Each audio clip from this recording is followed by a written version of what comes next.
That's an interesting question because I'm very good at separating my kind of emotional life in a film from my personal life because I play so many, I've done a lot of pretty heavy characters in my lifetime. But Eugenia was difficult, and I still retained um, it was such an extraordinary experience shooting this film. The love I have for Trace, the love I have for Andrea, Adriana Barazza, Josh, Emily. I, it was truly all of us coming together, no time, no money, in the middle of COVID. And I don't know, Eugenia, I'm still sometimes haunted by the bathtub scene. It still will stay with me for the rest of my life. And it's just sometimes there are places you go in films, and Monica is one of them that it will just stay with me forever. It just will. One of the things I really liked about the fact that through silence and through little movements of your eyes or your gesture, or your hand, you can tell many things. So I think that silence, it takes us into a loving story about mother and daughter. Would you comment on that? Oh, absolutely. This is, I think Andrea, it's quite profound. I think Andrea knew that the power of silence is golden. And he respected, first of all, a theater goer's intelligence. And I love that about him. And he lets there be ambiguity. He doesn't spell everything out for you. He doesn't have us talk through every emotional silence. I mean, through every emotional moment. He lets it be quiet.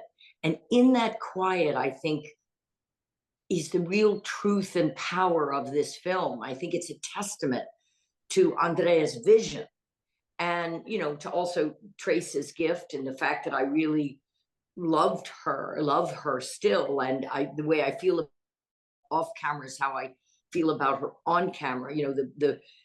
From the moment I met her, I loved her and felt maternal to her.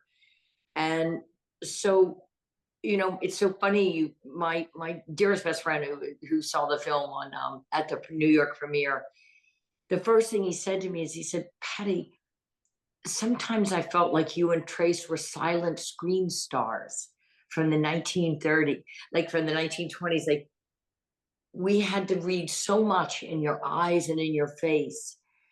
And, when I took this part on, I took it for many reasons. The towering reason is I knew how important it was to give a transgender actress the lead of a film and tell her story. I thought that was such a beautiful moment of history in our cinema. But I also, Eugenia was a complicated character, a woman coming from a certain place, a certain strata.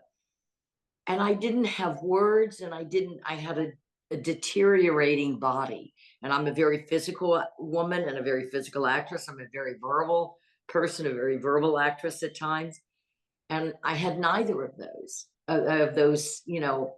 assets. I had to work from a very, very, very different place as an actress. And,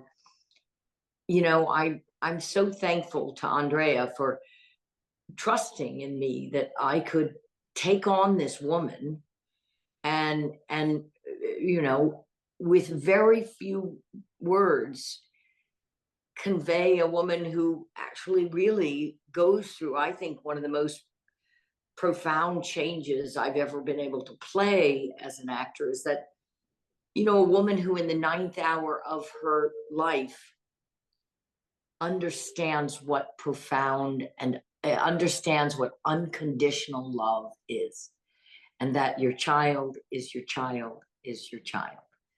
And because yeah, go ahead. So I wanted to say, because we know Eugene through Tracy's eyes. So I assume that she's not a tolerant mother or anything like that. But then when we see her at the time, 20 years later, she becomes this loving person saying goodbye. So it's very beautiful. All that is very beautiful.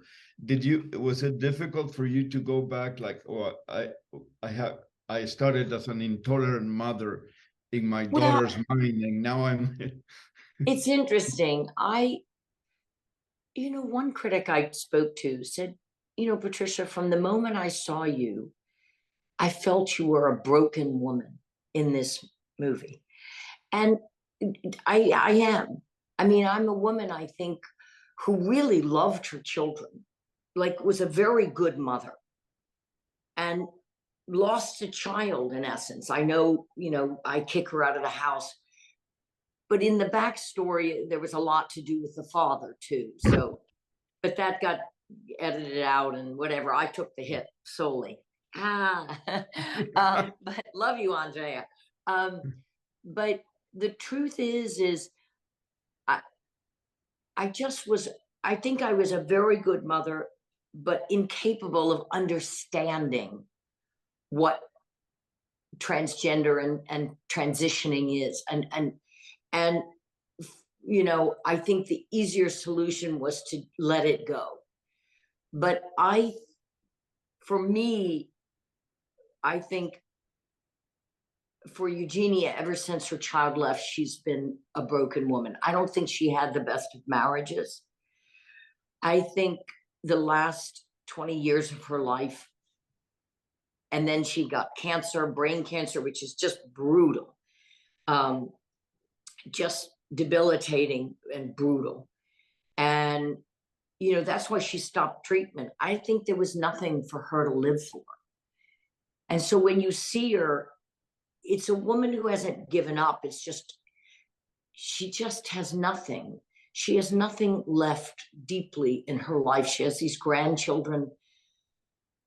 She has this beautiful son and daughter-in-law, but she's broken. And I actually think her child coming back to her, my deep feeling is that she probably regrets that she didn't have chemo with another round, because actually, finally, she is whole again. She has both of her children, and she finds unconditional love. She realizes that she loves her child. She loves this beautiful daughter that she has, who's come home to help her and bathe her. And it's almost biblical, and it was just such a journey I had to take in this film. One that never will ever quite leave me, because I had to go to some places that thankfully brought my very good childhood back to me. My parents are still with us. My parents are both, well, my mother's almost 88, my father's 88, and they're still with us. I'm knocking wood.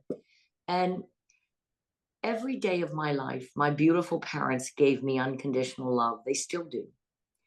So I know what that is. And so it was just inside me, and it stays inside me, because when you've had unconditional love, it's inescapable and it's so powerful. And so when I got to the certain scenes with her, I just didn't have to dig deep. I just had to let exactly who I am show. And the harder parts was kind of the bearing and the kind of resistance and the tortured, the body, the body that wouldn't work. And, Andrea was so beautiful to me. I said, Andrea, I don't know, when I show up every day on the set, I don't know which part of my body is not going to work. It's just going to come to me. And he said, I love that, Patty, because that's what happens when you have really advanced brain cancer. You can lose speech, you can lose, you can lose lucidity, you lose an arm that's not going to work, legs that aren't going to work. It's a very complicated disease. And so Andrea was so trusting of me, and so was Trace, to just kind of live with me every day on the set. And the funny things that would happen is that when I would finish shooting a scene, I'd slowly come back to Patty and I'd start to get out of the bed, and everybody would rush to help me, or I'd start to go down the stairs, you know, of the big house, and they'd run and they'd be like, "I'll hug you." I was like, no, I'm fine. I'm really fine. I'm just fine. You know, so it was very sweet for me. The real beauty, the love that was on the set amongst all of us, amongst the cast and this impeccable crew. One of the best crews I've ever worked with, and I don't think we talk enough about the crews that we work with. And I mean, they saved us. They were magic, and they were really, and they helped create the environment for all of us to be this kind of fractured family and broken family. And everybody was with us emotionally. And it's very beautiful to have that on a set.